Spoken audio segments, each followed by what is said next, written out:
Hello friends, I'm Uday Dhote from the Dot Institute of Graphic Communication. Today we are going to take the topic of managing finance in the new normal, especially for the MSMEs. I would just like to summarize some key learnings which I have taken from the lockdown. And those are: 1. You need to maintain a war chest for a crisis. Now we have realized the importance of this, and we need to set aside a certain percentage from our revenues for any time crisis. This is the best lesson that lockdown has given us. Second, ensure good management of cash flows. I've seen many owners of MSMEs, they are involved in micro level organizing. They in the detail of the things. Now they need to learn that managing cash flows would be the most essential and crucial aspect of doing business in the new normal.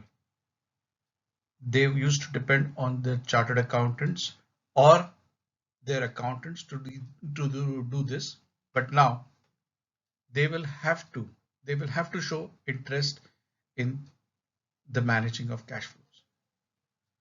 Yes, everybody will have to be competitive, and the way to be competitive is to control your costs, and we will have to be more productive. Once we are more productive, it will be less hourly cost for all the processes, especially manufacturing.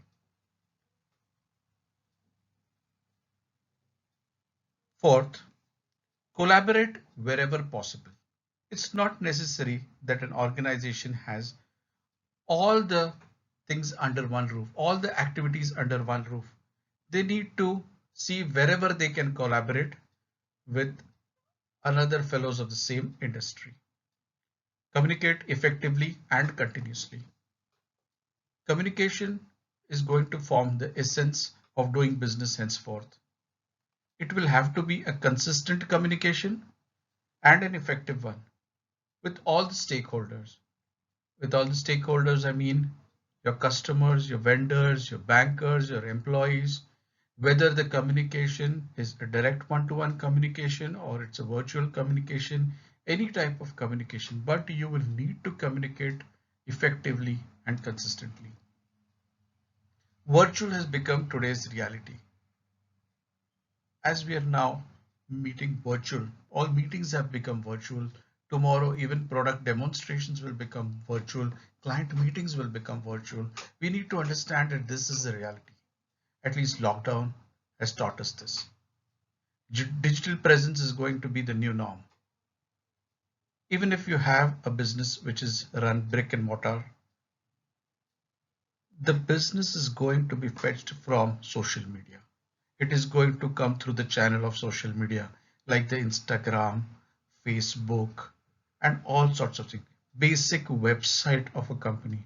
Every smallest business would need to have at least a good website from which the clients can approach them. And then going forward, you can have your presence on indiamart.com and things like that. Needless to say that focus on safety, hygiene, and health is the primary thing which the lockdown has taught us. We will have to pay more attention to these three things because today there is COVID-19, tomorrow there might be something else. Once this is inculcated in your DNA of all the employees in your organization from top to bottom, then I think this would become more of a regular thing rather than following it uh, on purpose. So these were some key learnings from the lockdown, which I think would be an essential criteria while planning anything going forward. It's a special theory of three, which I call it, theory of three in COVID times. So there are several things which are all these things are three. Okay, so three things which have impacted is medical, financial, and economic. Three scenarios that we need to keep in mind. One is optimistic, one is pessimistic, and one is realistic. Optimistic, that means if something everything is going good after the lockdown, it might be, because you might be connected in some way with the essential services and your business will just boom. Pessimistic, probably you might have to close down the unit one day.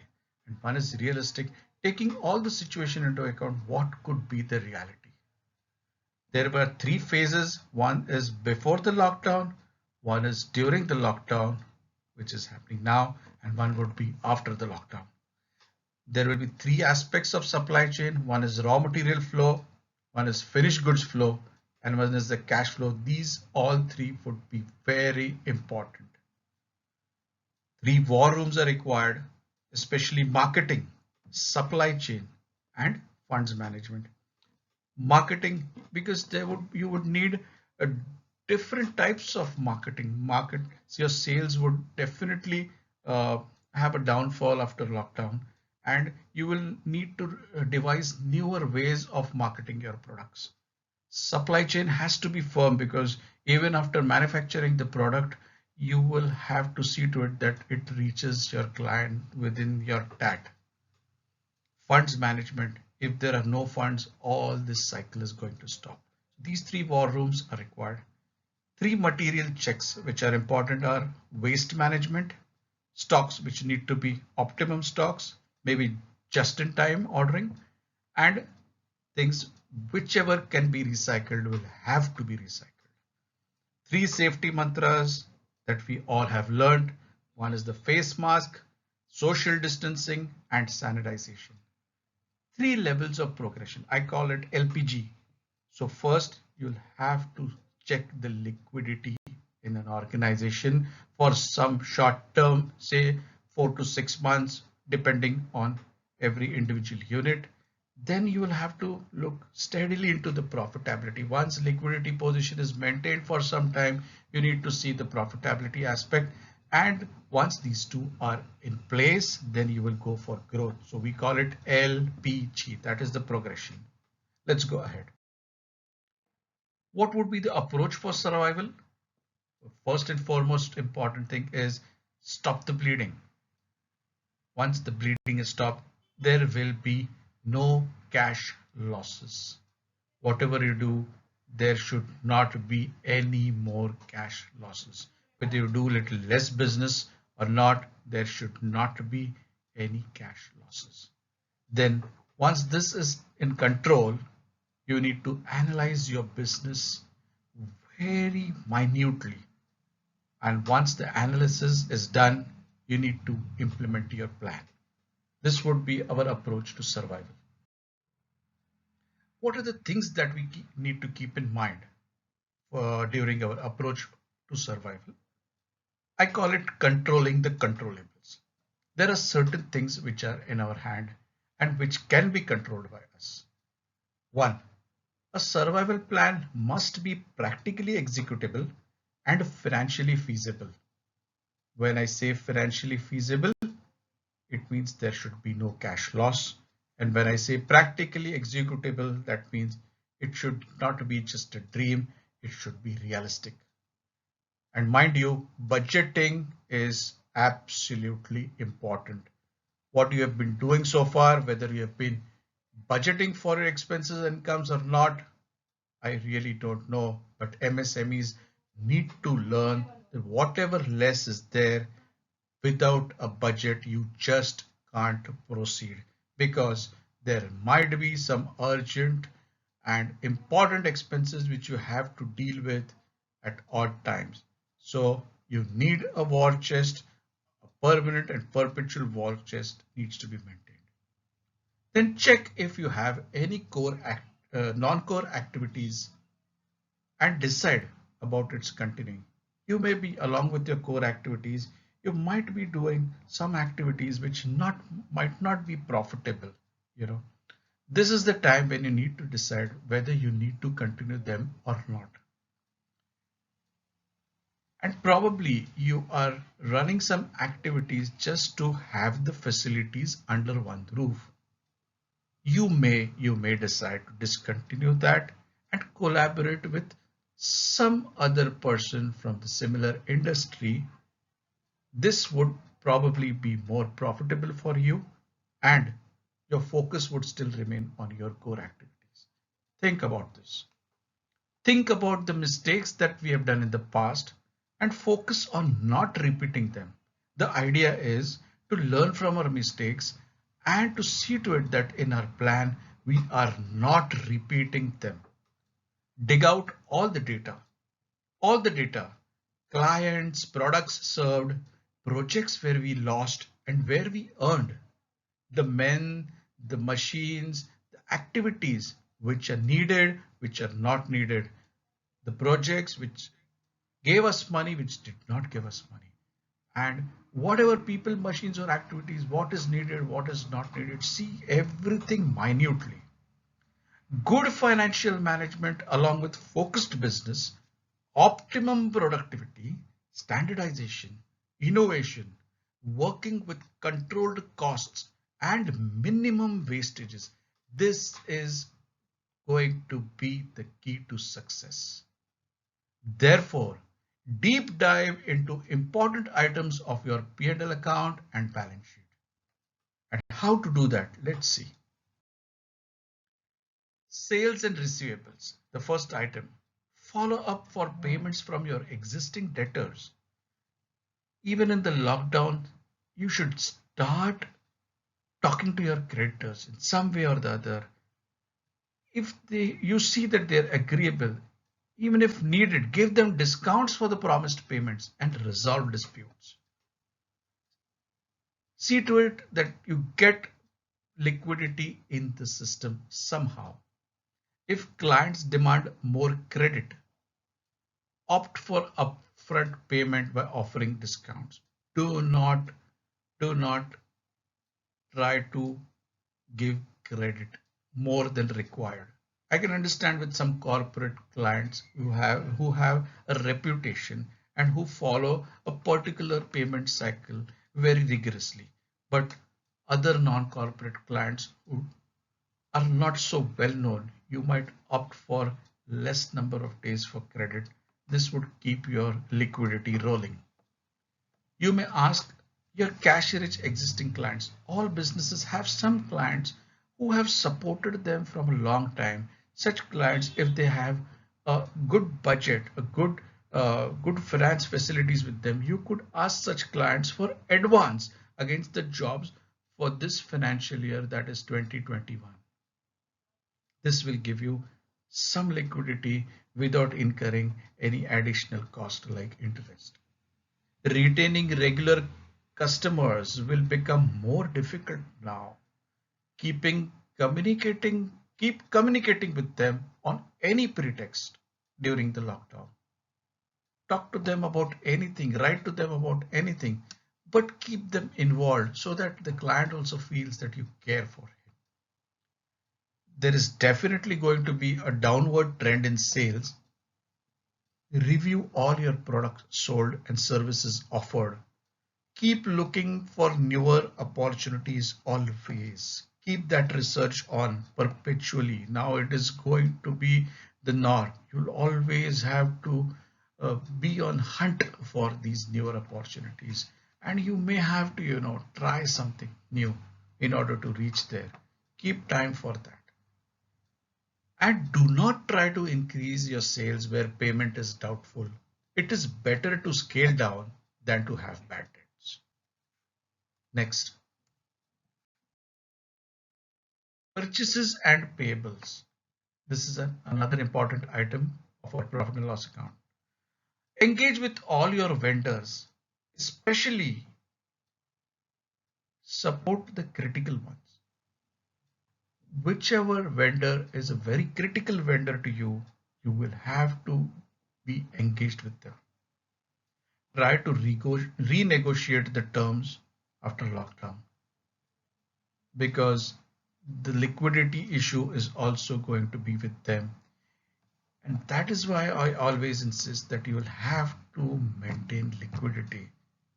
It is only then you would be able to offer them money upfront, and that is the time when you can really renegotiate your terms to your benefit.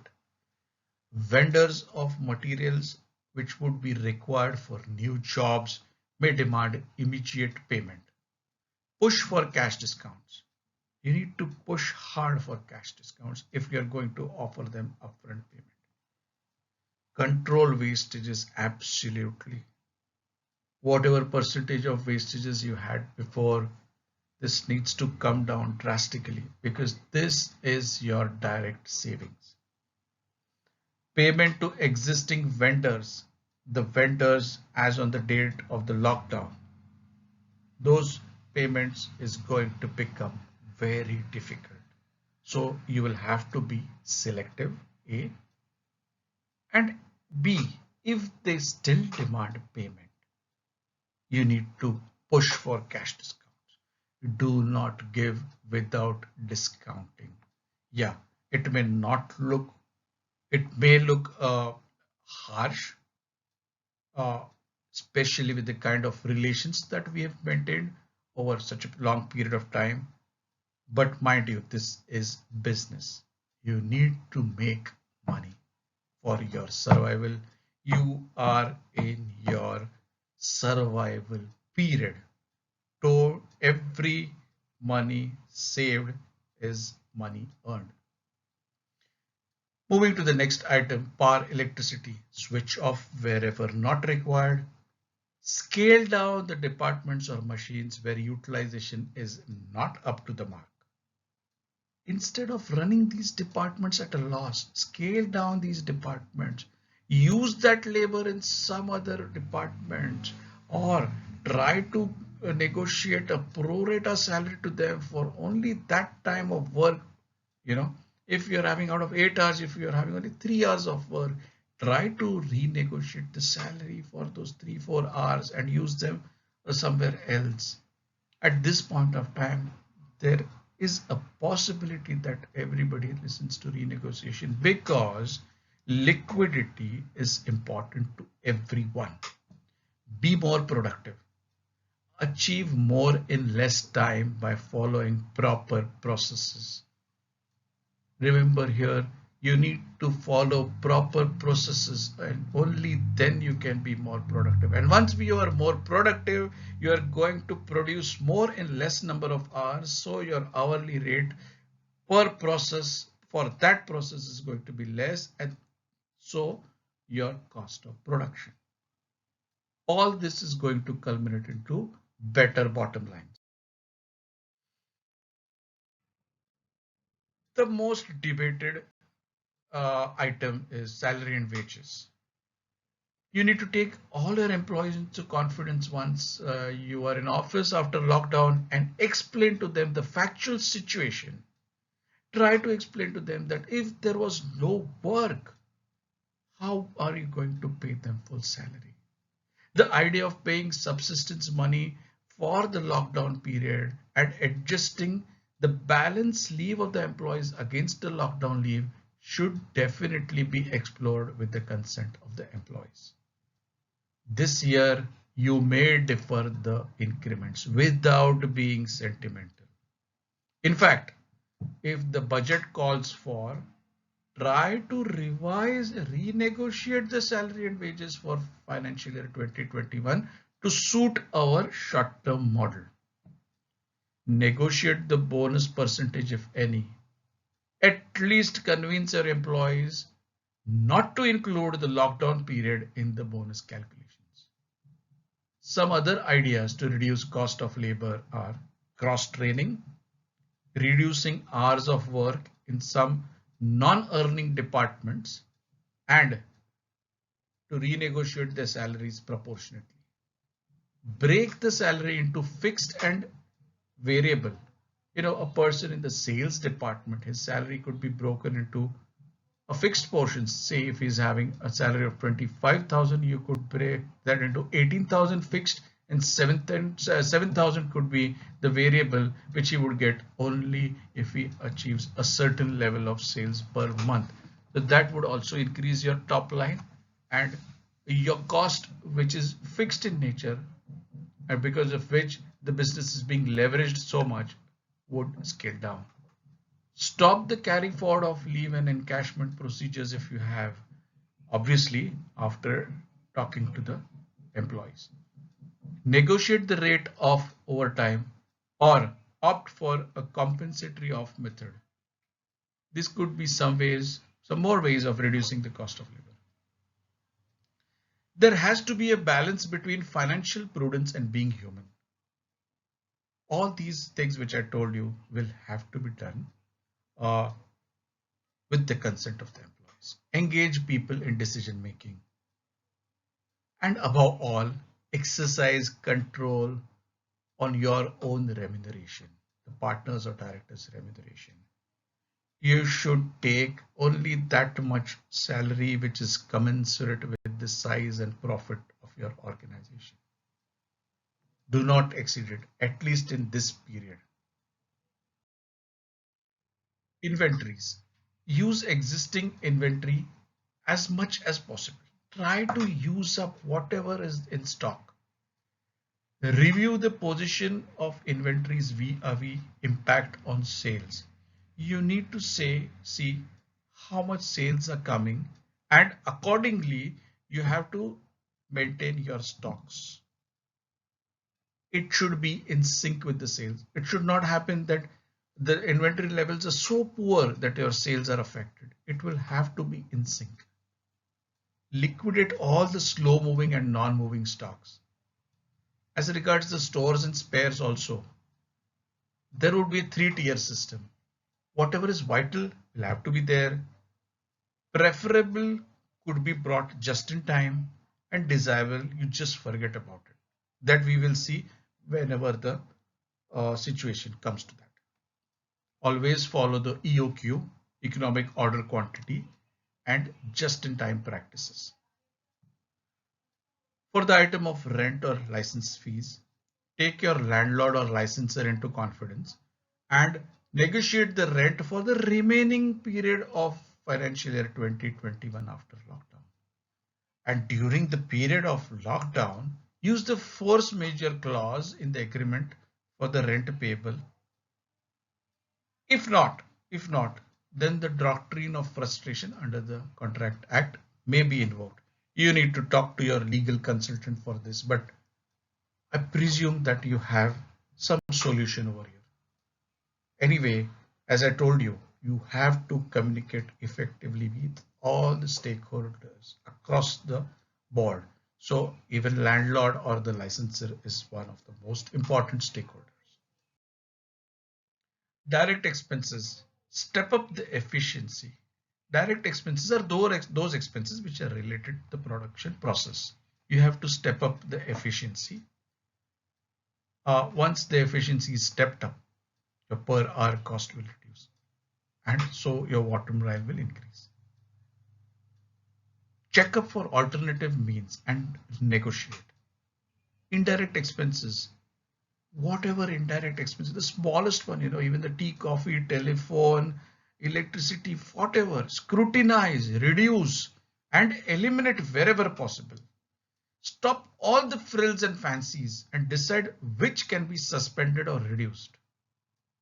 So far as machineries or fixed assets are concerned, I think there should be no capex during the survival period. In fact, you can sell the unused or unwanted machinery even if you have to scrap them, because whatever revenue you are going to get out of the sale would be deployed in some constructive purposes. Instead of just that machine lying like that, you could just liquidate. And even from a finance point of view, you are making revenue from long-term assets and putting it into short-term use, which is allowed. Interest. Keep the interest to the optimum bearable level. This will depend on your bank exposure, and we will be talking about bank's exposure a little later. Now, what the government has done so far to help the MSMEs improve the liquidity. Take a look at the RBI notification of 27th March 2020. The first one was the existing term loan availing moratorium of EMIs from March to May 2020 was available. In this case, if you have opted for this one, the repayment schedule for such loans will be shifted, But mind you, the interest shall continue to accrue on the outstanding portion of the term loans even during the moratorium period. I think many of them who had liquidity issues have written to the banks and opted for this. If not, it is not too late. I believe now there is also a proposal to extend it for 3 more months. Cash credit and the OT limit. Recovery of interest on the cash credit or overdraft could be deferred from March to May 2020. The lending institutions were given this power. The accumulated interest would be recovered after this period. So you had this option also. Some of them have used this, some of them have not. Yes, it would be a very heavy interest to be recovered after the lockdown period. So you could ask them to recover part and keep a part pending or something like that. You really need to work on your figures. Before going further, there are some important banking concepts relating to the status of accounts. The standard account, a standard account where there have been no delay in payments of EMI. Then you have the SMA, that is the special mention accounts. SMA 0 where the delay is less than 30 days. SMA 1 where the delay is more than 30 and less than 60 days. And SMA 2 where the delay is more than 60 and less than 90 days. Non-performing assets where the delay is more than the above. Please keep these terms in mind because whatever proposals that are coming from the government would be using this jargon. Continuing with the RBI notification of 27th March, they have also offered one more thing, is a liberalized working capital limit. In view of the financial stress on account of the pandemic, for the genuine requirements of the MSMEs, the bank has allowed to recalculate the drawing power by reducing the margin or assessing the working cycle once again. What this means? When the margin normally which the bank takes on stocks and debtors is around 25% to 30%. Now the lending institution has been given the power to go below on these margins so that we get that extra leverage. So they are allowed to go up to 10% on stocks and up to 15% on debtors. They may go anywhere in the range of 25 or come down to up to 10. They may not offer 10 and 15, but these are some suggested margins. This is not going to happen automatically. You will have to keep approaching your bankers to give effect to this remedy which the RBI has allowed. You need to write to them and bring this to their notice if they have not discussed with you so far. Even the number of days debtors that they consider, that is the cover period which they call. So they have been given a right to even extend this cover period for the receivables. So maybe 90 days normal could be taken up to 120 or 150 days. And for this, the standard accounts as well as SMA 0, 1, 2 all are eligible. So it means that only NPAs are not eligible for this limit. I go a little back to the RBI notification of 11th February 2020, wherein restructuring of MSMEs was allowed. So you have one-time restructuring up to 25 crores of the loan amount. Here SMA 0, 1, 2 are allowed, but the standard functioning is there of the unit. Till the date of restructuring, the functioning is being operated in the standard fashion, but there are delays due to some reason. And prima facie, these reasons are temporary in nature. This scheme can be availed up to 31st December 2020. What do you mean by restructuring? Restructuring means that if your existing EMI is of say 5 lakh rupees and in restructuring maybe a period of 36 months is still pending. Now they would extend this 36 months to say about 48 months, and then your EMI may go from 5 lakhs to say about 4.75 and so on. So it would put less burden, a less monthly burden on you. The latest FM speech on 13th May 2020, uh, the the first one, which was the offering out of the box of finance minister, was 3 lakh credit, 3 lakh crore automatic collateral free loans for business, including MSMEs. In this scheme, 45 lakh units are to be benefited. Now, this proposal was received by the cabinet and it gave a nod to this on 20th May 2020, and it will be called the Emergency Credit Line Guarantee Scheme. And this would be offered by the banks and NBFCs. Prima facie, to meet the additional funding needs necessitated by the pandemic, to meet built up operational liabilities, to buy raw materials and restart business. The amount would be up to 20% of the entire outstanding credit as on 29th February 2020. So if you're having a cash credit of 1 crore and say a term loan of 2 crores as on 29th February, you are eligible for 20% on 3 crores, which is 60 lakhs. That is the upper limit. Eligible units having up to 25 eligible units are those having up to 25 crore of outstanding and up to 100 crores turnover. Here, standard accounts SMA 01 are allowed, SMA 2 are not allowed. This is to be availed by 31st October 2020. It would be a 4-year tenure, and for the first 12 months, only interest would have to be serviced. You would get a moratorium on the principal repayment. It would have a 100% guarantee coverage by National Credit Guarantee Trust Company, which means that there will be no guarantee fee and no fresh collaterals.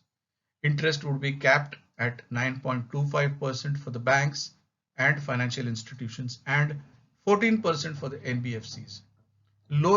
This loan would probably be in the form of additional working capital term loan by the banks and FIs and additional term loan by the NBFCs. I suggest you write to your bank about this if you're really interested in this scheme. Study it, superimpose it on your business plan of the survival period. See if this is really required, because I'm not suggesting to increase loans because you might fall into a debt trap also. Look at your existing loans, superimpose it on your survival plan, and then take a decision. But if you take a decision that you would like to go in for this, you would like to know more about this, you need to write to your bank right now when you have the time.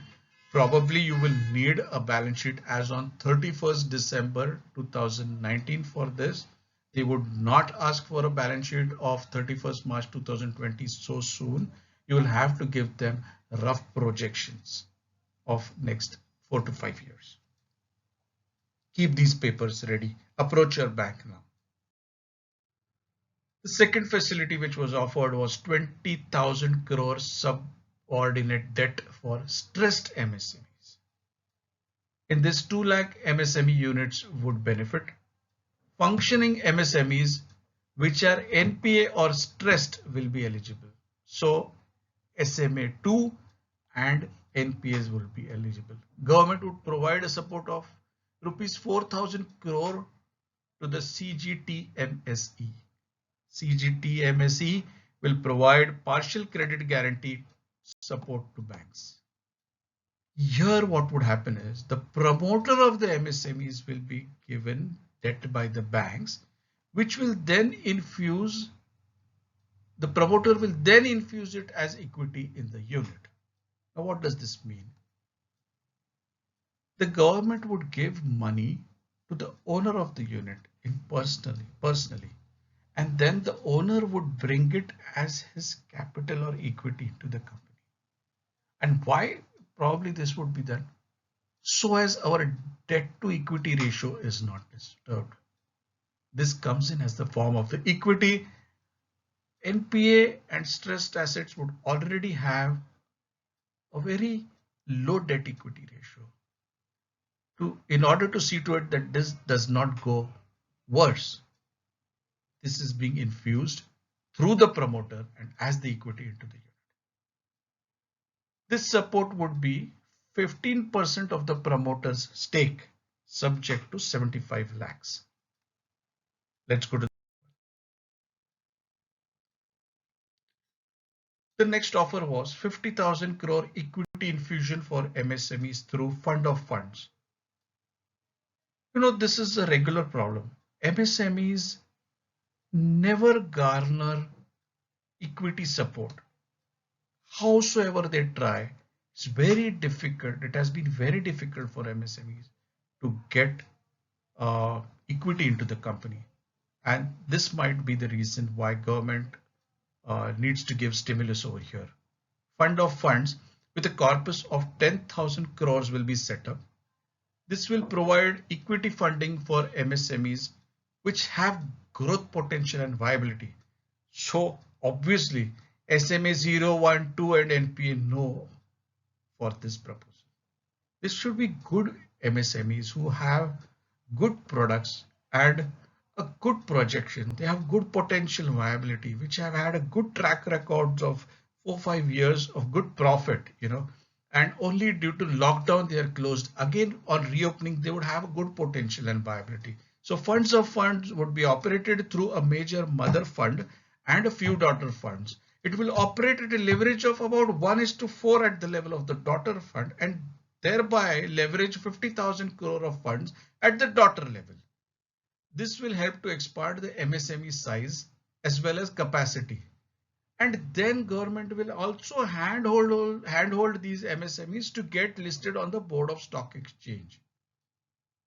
Now this is very important.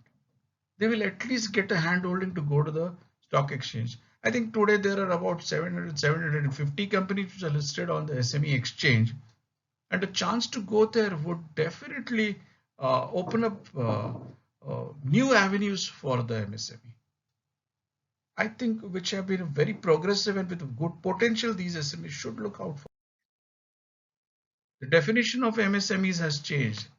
So what used to happen is low threshold limits were creating fear amongst MSMEs of graduating out of the benefits. The people who were in small used to think, if I'm growing, I would go to the medium level and some benefits which are not available to the medium level. So that was stopping the growth. Hence, this was a long pending demand.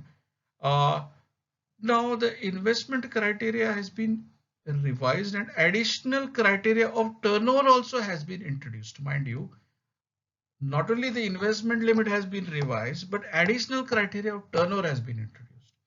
So just check the revised MSME classification. So for example, micro investment should be less than 1 crore and turnover less than 5 crore. For small investment less than 10 crore and turnover less than 50 crores. If by investment you mean investment in plant machinery or equipment, yeah. And for medium size investment should be less than 20 crore and turnover less than 100 crore. Some other relief measures which were announced by the FM on 13th May, but they do not have such a big bearing on finance as such for the MSMEs, but still for the purpose of making it known to you.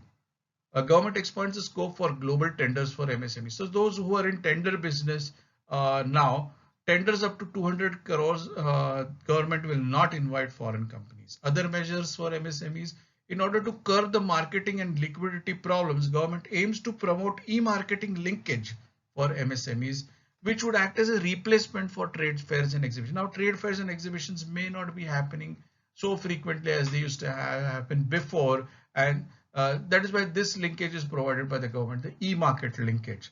Finance Minister has also made a major announcement that MSMEs receivable from government and CPSC shall also be released within 45 days. Employees Provident Fund EPF support for business and workers.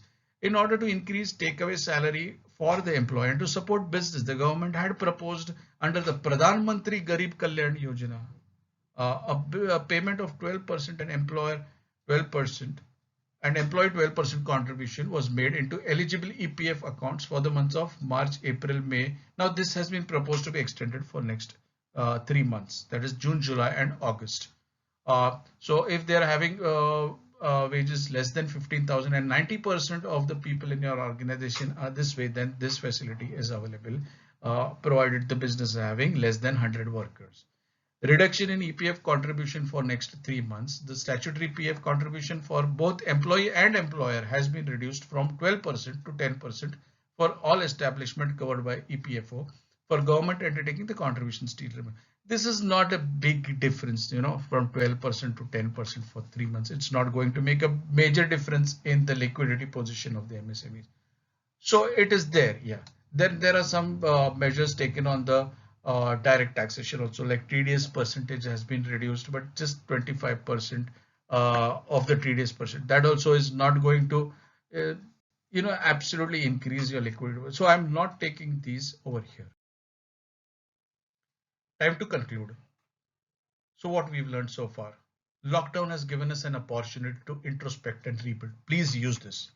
Keep in mind the key learnings of lockdown and the theory of three, which I've explained before. So the process of survival is stop the bleeding, analyze and implement.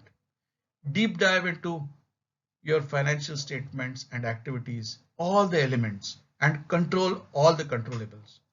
Follow a financial budget or plan rigorously.